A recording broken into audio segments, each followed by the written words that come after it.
जो जैसी रुचि रखता था, जैसा भावना रखता था, उस भावना के अनुरूप कुंभ में आए। एक भारत श्रेष्ठ भारत का भाव जिस तरह से प्रतिपादित हुआ है, मैं ये मानता हूँ कि वो और भी अधिक महत्वपूर्ण है। हर कोने से आए हुए व्यक्ति के मन में ये विश्वास जगाने कि हम सब भारतीय हैं और भारतीय होने के नाते एक हैं। और मर्यादा का पालन मैं ये मानता हूँ कि लोकतांत्रिक व्यवस्था में सभी को करने की जिम्मेदारी है। लेकिन जब चर्चाएं इस तरह की राजनीति की भेंट चढ़ती है, राजनीतिक महत्वाकांक्षाओं की भेंट चढ़ती है, तो उसका दुख निश्चित रूप से मतदाता को होता है।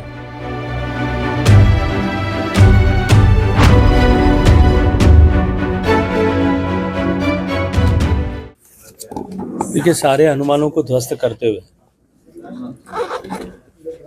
जिस श्रद्धा और आस्था के भाव के साथ में भारत और देश विदेश से दुनिया भर के लोग कुंभ के में स्नान करने के दृष्टिकोण से, कुंभ के समय में होने वाले विभिन्न आयोजनों में शरीक होने के दृष्टिकोण से, और दुनिया भर के अनेक लोग कुंभ के प्रबंधन और इस तरह के मानव एकत्रीकरण, इतने बड़े मानव एकत्रीकरण के लिए, व्यवस्थाओं को देखने के लिए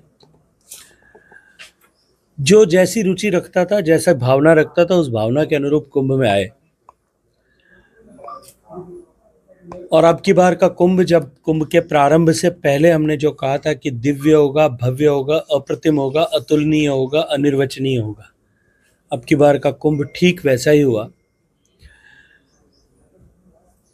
कुंभ के इस स्थूल पक्ष जो सामने दिखाई देता है, उसके अतिरिक्त भी इस कुंभ के 45 दिन में जो 67 करोड़ लोगों के एक साथ आने के कारण से जो ऊर्जा का संकलन हुआ है, और साथ साथ में भारत में एकात्मता और भारत की एकता, एक भारत श्रेष्ठ भारत का भाव जिस तरह से प्रतिपादित हुआ है, मैं ये मानता हूँ कि वो और भी अधिक महत्वपूर्ण है। कुंभ का पुण्य, कुंभ का धार्मिक पक्ष, कुंभ का आस्था भाव एक तरफ है। इस कुंभ ने जिस तरह से भारत को एकता के सूत्र में एक बार फिर बांधने और पूरे भारत के हर कोने से आए हुए व्यक्ति के मन में ये विश्वास जगाने कि हम सब भारतीय हैं और भारतीय होने के नाते एक हैं, बहुत बड़ी भूमिका का निर्वहन किया है। केंद्र से भी काफी कोशिश, बहुत बड़ी समस्या आसपास के लोगों को कि निश्चित रूप से ये चिंता का विषय है। मैंने जल शक्ति मंत्री होने के नाते उस समय में राज्य सरकार से बात कर राज्य सरकार को 40% सहयोग देना और 60% सहयोग भारत सरकार दे, ऐसा प्रोजेक्ट सैंक्शन कराया था। और मैं धन्यवाद करूंगा राजस्थान की सरकार के कि अभी बजट में उन्होंने इसके लिए 176 करोड़ रुपए के प्रोजेक्ट की घोषणा की है, और राजस्थान सरकार अपना कंट्रीब्यूशन करेगी, भारत सरकार भी देगी, और मुझे पूरा विश्वास है कि हम इस समस्या का समाधान हमेशा हमेशा के लिए इसके चलते हुए कर पाएंगे। सर, राजस्थान विधानसभा में जो एपिसोड हुआ, क्या वो लोकतंत्र के लिए अच्छा था? लेकिन निश्चित रूप से निंदनीय है। लोकतांत्रिक व्यवस्थाओं में इस तरह के बात की कहीं कोई गुंजाइश नहीं है। और मर्यादा का पालन मैं ये मानता हूँ कि लोकतांत्रिक व्यवस्था में सभी को करने की जिम्मेदारी है।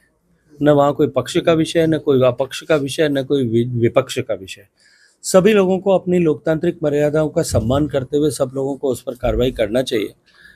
हालांकि राजस्थान के परिप्रेक्ष्य में या मैं लोकसभा के दृष्टिकोण से देखता हूँ, मुझे लगता है कि जब विपक्ष के पास में कहीं कोई मुद्दे शेष नहीं रह जाते और कोई विषय जब उनके पास में चर्चा करने के लिए शेष नहीं होते, तब वो इस तरह के आधारहीन विषयों को लेकर के इस तरह से टिप्पणियां करते हैं, काम में गतिरोध करते हैं, काम न होने देते हैं। प्रदेश की जनता अनेक अपेक्षाओं के साथ में अपना जनप्रतिनिधि चुन करके भेजती है कि वो सदन में जा करके